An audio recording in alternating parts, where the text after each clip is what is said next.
El episodio de hoy se lo debemos a Skillshare. Hola, bienvenido a otro episodio de Cold Fusion. ¿Qué tienen en común las cirugías LASIK y el GPS y la informática en nube con los frenos transparentes? ¿Sabías que las lentes antirrayones se relacionan con las aspiradoras? A decir verdad, todo esto debe su existencia a la NASA. Sí, desde las lentes antirrayones de tus anteojos hasta las cirugías LASIK que se deshace de ellos. Todos son producto de la tecnología creada por la Administración Nacional de Aeronáutica y el Espacio, o NASA. Normalmente se cree que la NASA solo envía naves exploradoras a otros planetas para tomar fotografías, pero la verdad es que la agencia espacial es parte de la vida diaria y ni cuenta nos damos. Aún así, la tarea principal de la NASA es la exploración del universo. Quizá ya viste las fotos recientes del aterrizaje del explorador en Marte. Lograr que la máquina aterrizara en Marte fue difícil, pero es mucho más difícil enviar humanos al espacio y regresarlos todavía más. La radiación, la ausencia de oxígeno y agua, y salir de la gravedad de la Tierra y reingresar a su atmósfera son factores que hacen que los viajes espaciales sean sumamente peligrosos. Ahora imagina la escala del desastre si ocurriera un accidente en el vacío del espacio. Significaría que se perderían vidas humanas en el espacio exterior. Esto casi sucede hace medio siglo, en abril de 1970 con el Apolo 13.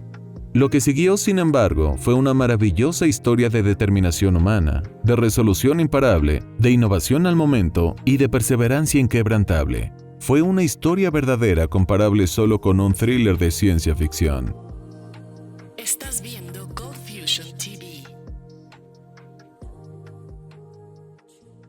A principios de la década de 1960, parecía que los soviéticos ganarían la carrera al enviar un perro al espacio y luego un hombre llamado Yuri Gagarin.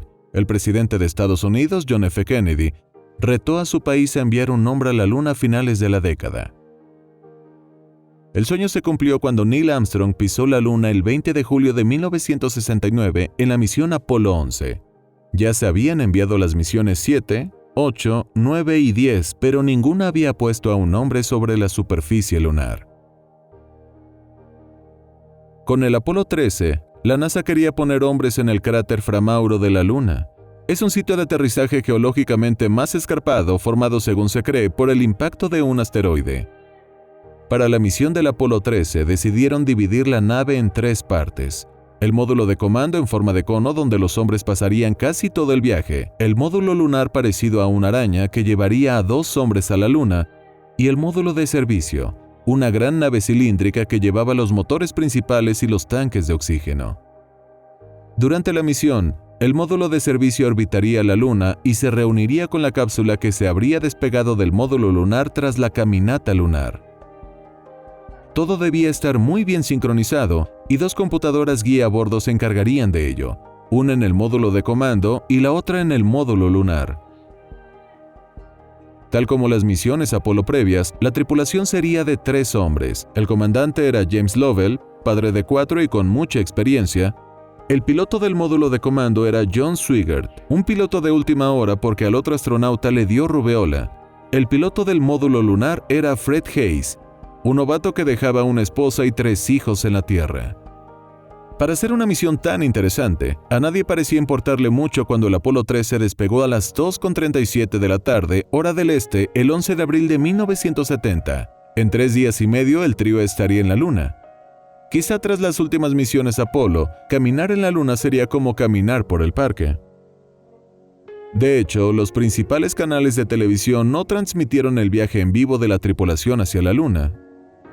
Por supuesto, en ese momento nadie sabía que 10 minutos después del final de la transmisión sucedería algo que, ahora sí, interesaría al mundo entero, pero en ese instante todo iba muy bien.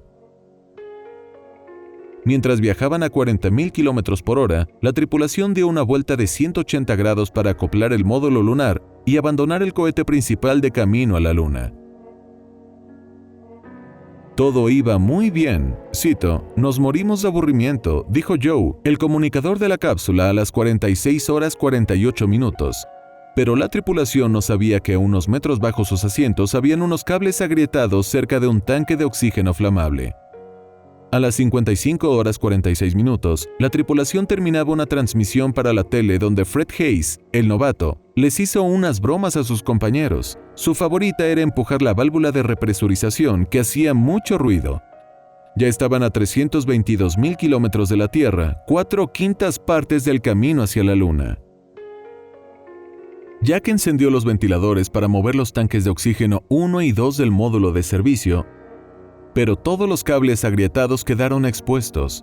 El tanque número 2 explotó ruidosamente.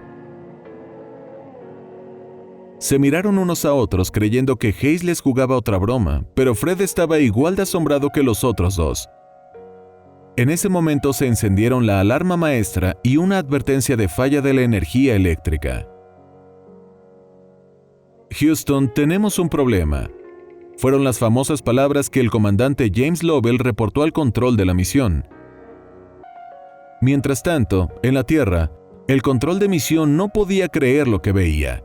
Las luces de advertencia indicaban la pérdida de 2 de las 3 celdas de combustible, la principal fuente de electricidad de la nave. Se dieron cuenta de que un tanque de oxígeno estaba completamente vacío y de que el segundo se agotaba. Los ingenieros en el control de misión se concentraban para ver qué estaba sucediendo. Con tantas fallas a la vez, la tripulación moriría. Es como recordar tu entrenamiento de simulación y comenzar a analizar el problema para tratar de resolverlo. Creía que sí tenía solución. Y luego llegaba a la conclusión de que no se podía. No era un sentimiento nada agradable. Pero, para consternación de los ingenieros que monitoreaban la misión desde la Tierra, las fallas catastróficas se confirmaron en minutos y de manera espeluznante. Cuando James Lovell miró por casualidad por la ventana, vio una fuga de gas. Era el oxígeno del segundo tanque, el que quedaba. En ese momento, la tripulación supo que tenía grandes problemas. Sorprendentemente, no se aterraron porque sabían que no lograrían nada con eso. Nunca nos asustamos. A menudo la gente me pregunta por qué no entramos en pánico. La verdad es que habríamos perdido la cabeza durante 10 minutos y habríamos quedado igual que al principio. Mientras la tripulación veía cómo su precioso oxígeno se fugaba, se dieron cuenta de que lo perderían todo junto con su última celda de combustible. Ya no tenían electricidad, luz ni agua. Estaban a 200.000 kilómetros de la Tierra y viajaban rápidamente en la dirección equivocada. Por el momento se olvidaron de aterrizar en la Luna. Lo primero era corregir el curso. La explosión había cambiado la dirección y si no lo corregían, darían vuelta alrededor de la Luna, pero no pasarían por la Tierra al regresar. A medida que se desarrollaba la tragedia, los medios ahora sí se interesaron en la historia. En vivo desde la sede espacial de ABC. Hay una emergencia en el vuelo del Apolo 13. Hubo una explosión en el motor principal de la nave y afectó el sistema principal de energía que proveen las celdas de combustible. Significa que la reserva de oxígeno corre peligro y la de agua oficialmente está en condición crítica. Ahora toda la Tierra prestaba atención, incluidas las familias de los astronautas. En mi fuero interno pensé que algo andaba mal, pensé que mi padre nunca volvería, pensé nunca lo volveré a ver y precisamente en ese momento, básicamente pensé que mi padre ya estaba muerto. Sin manera de propulsar el módulo de servicio dañado, 1 hora y 29 segundos tras la explosión, los ingenieros en la Tierra decidieron que la tripulación usaría el módulo lunar como bote salvavidas, pero no sería fácil. ¿Cómo mantendrían la provisión de oxígeno? ¿Qué sucedería cuando la energía se agotara? ¿Habría comida suficiente en el módulo lunar? ¿Y agua? ¿Cómo iban a regresar a la Tierra? Para ahorrar energía apagarían todos los sistemas del módulo lunar, salvo los más cruciales. La temperatura de la nave bajaría a 0 grados centígrados y nadie sabía si los instrumentos guía lo soportarían. Sistema guía es como tus ojos al frente, tu pie en el acelerador y tus manos sobre el volante cuando conduces un automóvil. El sistema guía representa toda la información que te da la capacidad de moverte desde un lado hacia otro. La pregunta era si los instrumentos del sistema guía funcionarían a una temperatura tan fría. Con solo 15 minutos de energía y oxígeno restantes en el módulo de servicio dañado, todos abrieron camino hacia el módulo lunar. Por suerte, en todo esto habría un rayo de esperanza. Oxígeno extra en el módulo lunar, pero solo para un rato. No era ideal, pero tendría que bastar. El módulo lunar era un vehículo tipo araña que parecía muy frágil. La cabina de la tripulación no tenía ningún servicio, ni comodidad, ni asientos. La cubierta de la cabina de la tripulación era de aluminio de 2 milésimas de milímetro de ancho. Era como si la hubieran envuelto solamente con 3 capas de papel aluminio. Si no tenías suficiente cuidado, era muy fácil atravesar la cabina con tu bota o con tu pie. Sí, es así. Si alguien movía su pie del modo equivocado, podría perforar la nave, provocar una fuga de oxígeno y matar a todos. Mientras tanto, en la Tierra, los fabricantes del módulo lunar trabajaban duro para calcular cuánto tiempo podrían mantener con vida a 3 personas en lugar de 2 como se había diseñado originalmente. Calcularon 2 días, pero ¿cuánto tardarían en volver a casa? Nadie sabía aún. La pregunta principal seguía siendo cómo traer de vuelta a los 3 hombres. Había 2 opciones: usar el motor principal para tratar de volver a la Tierra lo más pronto posible, pero a riesgo de que fallara el motor. O podían tardarse 1 o 2 días más para usar la gravedad de la Luna y lanzarse a la Tierra. Eligieron la segunda. Viajarían alrededor de la Luna, lo cual implicaba usar el cohete del módulo lunar que no estaba diseñado para eso, mucho menos con el módulo de comando acoplado. El centro de gravedad estaba totalmente desplazado, así que los controles ya no obedecían las órdenes. Si tratabas de ir a la izquierda, subía. Si tratabas de bajar, iba a la derecha.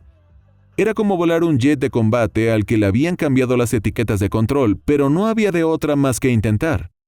Encendieron un cohete durante 35 segundos para acelerar la nave, pero los cálculos decían que se quedarían sin energía y sin agua antes de llegar a casa. Necesitaban más velocidad. ¿Cómo lograr esa velocidad? La computadora a bordo era muy primitiva. Como contexto, fue un año antes de que Intel inventara la CPU en microprocesador. La computadora del Apolo solo podía almacenar unos miles de números en RAM y su poder era de una magnitud mucho menor a la de un teléfono Nokia básico de hace décadas. Por estas razones, debían hacer los cálculos en la Tierra para luego transmitir la instrucción de cuándo disparar el cohete, exactamente a qué nivel de energía y cuánto tiempo. La tripulación tenía que copiar las instrucciones con precisión antes de perder contacto por radio al viajar detrás de la Luna. Los cálculos sugerían que un encendido de 5 minutos restarían 24 horas de viaje, pero quizá no sería suficiente. Más o menos después de la primera hora, mientras comenzábamos a juntar los datos y veíamos cómo cada uno de los indicadores iba bajando, se volvió evidente después de 1 hora más o menos que no íbamos a poder lograrlo a tiempo. El sistema guía es el que más energía gasta. Merritt considera esencial apagarlo, pero Looney y Krantz cree que es fundamental que permanezca encendido para que la tripulación pueda posicionar la nave. Glenn, si no apagamos esta cosa, no lo lograremos. Y claro, Glenn fue receptivo y dijo, bien, muéstrame tus datos. Ya que empezamos a recibir los datos y a revisarlos, era obvio que no podríamos lograrlo a tiempo. Decidieron dejar la computadora guía encendida por el momento, apagar lo demás y flotar hacia la Tierra, a temperaturas bajo cero por 3 días. Para conservar agua, la tripulación disminuyó su consumo a 1/5 parte de lo normal. Peor aún, les pidieron no lanzar orina al espacio para no sacar del curso el vuelo. La tripulación debía almacenar sus desechos en bolsas y prácticamente dejar de beber. Se deshidrataron, tenían frío y no dormían. Hayes contrajo una infección en la vejiga y le dio fiebre. Los otros miembros de la tripulación lo envolvían con sus cuerpos para calentarlo. Estaba muy mal. Ahora sí, todo el mundo seguía las noticias del Apolo 13. Si me permiten un momento de seriedad, quisiera pedirle al público presente que entremos en oración un momento para pedir por la tripulación del Apolo 13. Entonces, les suplico que mantengamos un momento de silencio, por favor. Solo un momento de oración. Habían países que ofrecían ayuda y la gente oraba en todo el mundo. Todos miraban cómo se desarrollaba una aventura peligrosa, una aventura que jamás sería igualada por ninguna otra en años por venir. Pero aún así, había más problemas. La tripulación generaba exceso de dióxido de carbono que era necesario eliminar. El módulo lunar ya no tenía filtros de dióxido de carbono. Al módulo de comando le sobraban, pero no eran compatibles y tuvieron que ponerse creativos. El problema era que teníamos contenedores cuadrados. y el módulo lunar, el receptáculo donde se colocaba el filtro de dióxido de carbono, era redondo, porque el módulo lunar usaba contenedores o filtros redondos en vez de cuadrados. Nuestro gran problema era cómo conectar este contenedor cuadrado a un sistema que solo aceptaba filtros redondos. Cuando aún quedaban 2 días de viaje, el desafío era que el control de misión solo podía diseñar prototipos y la tripulación tenía que construir el objeto en sí con las instrucciones de la Tierra. Describir el artilugio ya era difícil. Lo bueno fue que la tripulación logró usar bolsas de plástico, cartón y cinta de aislar. Incluso tras resolver los problemas de energía, agua, comida y exceso de dióxido de carbono, quedaba el desafío más grande: volver a la Tierra. Planeaban caer en el Pacífico, pero la nave podía caer dentro de un rango no especificado de miles de kilómetros. El reingreso mismo era un riesgo. Al volver a casa desde la Luna, había que tocar la atmósfera en un corredor de reingreso de 2 grados, una cuña en forma de rebanada de tarta. No se podía entrar a menos de 5 grados y medio, ni tampoco a más de 7 grados y medio. Debía ser una cuña de exactamente 2 grados. Si llegabas muy por encima, rebotarías como una roca en el agua. Si caías muy profundo, la desaceleración repentina te convertiría en un meteoro en el cielo durante unos 2 segundos. Venían muy por encima y la computadora guía seguía apagada. Debían corregir el curso manualmente, alinear la Tierra con el centro de su ventana y esperar lo mejor. Sé que cuando se encendiera ese motor, no podría mantener la Tierra en la ventana yo solo, porque teníamos unas cosas que se llamaban controles de altitud y nos permitían calibrar el eje transversal, el longitudinal y eso. Dije, toma tu controlador de altitud y fíjate que la Tierra no vaya y venga demasiado. Yo tomaré mi controlador de altitud y me fijaré que la Tierra no suba ni baje demasiado. A un lado había un par de botones, uno decía iniciar y otro parar. Estos botones estaban conectados directamente a la batería de descenso del motor. Fue la única vez que los usamos en todo el programa Apolo. En el momento justo, Jack dijo inicio. Le di al botón de inicio. El motor se encendió. 14 segundos después, Jack dijo alto. Y en todo ese tiempo jugamos con la Tierra arriba, abajo y a los lados. Y luego, claro, esperamos. El último reto fue volver al módulo comando congelado y encender sus controles antes del vuelo final a la Tierra. Se necesitaban nuevos métodos que por lo general tardaban meses, pero se diseñaron en 3 días bajo la guía de Gene Kranz, el director de vuelo. El equipo en la Tierra llevaba a cabo labores de ingeniería del más alto impacto con muchísima presión. Cada cálculo tenía que ser perfecto. 9 horas antes del reingreso, la tripulación viajaba a 32,000 kilómetros por hora. La tripulación escribió las instrucciones en pedazos de papel que encontró a bordo. Se tardaron más de 2 horas. Desde muy al principio supimos que los niveles bajos de energía afectarían la sobrevivencia de la tripulación y del sistema. Los sistemas se enfriarían tanto que nos preocupaba que las baterías se congelaran, que el combustible en los módulos de comando y servicio se congelara. Había buena oportunidad de traer la nave combinada, pero los módulos de comando y de servicio no funcionarían. Era el fin del camino. Cuando la tripulación encendió el módulo de comando, todo funcionó.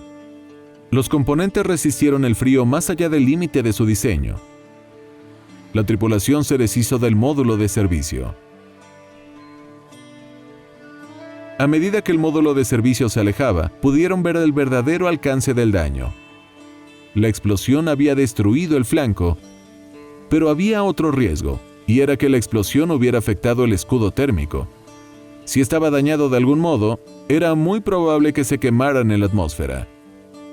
No había tiempo de pensar en eso porque tocaba desprender el módulo lunar. Era hora del reingreso. El vuelo finalmente entró en la atmósfera de la Tierra. La interrupción de las comunicaciones duraría 3 minutos mientras se volvían una esfera brillante en el cielo. Seguían en silencio después de ese tiempo, y quienes monitoreaban desde la Tierra se pusieron nerviosos. ¿La tripulación había muerto al reingresar? Entonces escucharon, "OK, Joe". Tras cruzar la atmósfera, la tripulación desplegó sus paracaídas con éxito. Lo habían logrado. Todo mundo sintió un enorme alivio. Cayeron en el Océano Pacífico el 17 de abril, luego de 142 horas 54 minutos y 41 segundos de viaje. Los 3 tripulantes regresaron a casa a salvo y millones de oraciones fueron contestadas.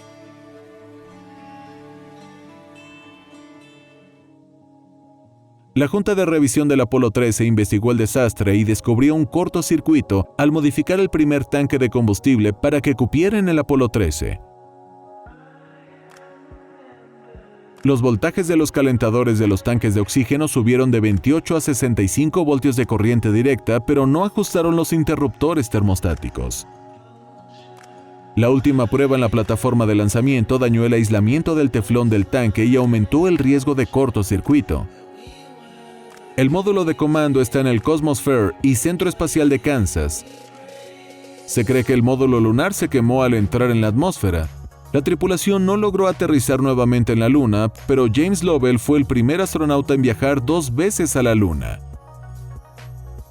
Aunque el Apolo 13 no haya completado su misión, se le llama fracaso exitoso, porque la NASA logró traer de vuelta a la Tierra a salvo a toda la tripulación en una nave dañada. La misión le dio varias lecciones a la agencia espacial en cuanto a ingeniería y diseño aeroespacial. Esto aseguró el éxito de futuras misiones. La historia del Apolo 13 muestra lo mejor de la ingeniería y pensar con cabeza fría. Traer de vuelta a 3 hombres desde 322,000 kilómetros en el espacio es un logro histórico. Si disfrutas este canal, estoy seguro de que disfrutarás aprender y un gran modo de hacerlo es con Skillshare, una comunidad de aprendizaje en línea con miles de clases inspiradoras donde puedes aprender nuevas habilidades o desarrollar intereses que ya tienes, como Productividad para Creativos de Thomas Frank, que yo mismo disfruté mucho. Algo que aprendí ahí es la importancia de tener una mentalidad profesional en el trabajo creativo, de poner los sistemas en su lugar para hacer el trabajo. Thomas citó al autor James Clear: "No te alzas al nivel de tus objetivos, sino que caes a nivel de tus sistemas". Ya sea enviar hombres al espacio o hacer trabajo creativo en casa, los sistemas son importantes. Si no quieres aburrirte y quieres concentrarte en el cuidado personal con la creatividad, o si quieres trabajar más, Skillshare te respalda. Los primeros 1000 que usen el enlace en la descripción tendrán una prueba gratis de la membresía Premium de Skillshare y después pagarán $10 al mes. Gracias por ver. Y muchas gracias por los comentarios por la aparición de mi podcast que enlacé en el video pasado. En verdad valen mucho. Ahora viene algo muy interesante como los orígenes de las bitcoins y también cuál es el escándalo entre el gobierno australiano y la gran tecnología. Sigue sintonizando para verlo. Soy Dagogo y esto fue Cold Fusion. No olvides seguirme en Instagram y en Twitter. Nos vemos pronto en el siguiente episodio. Adiós, que te vaya bien. Cold Fusion es nuevo pensamiento.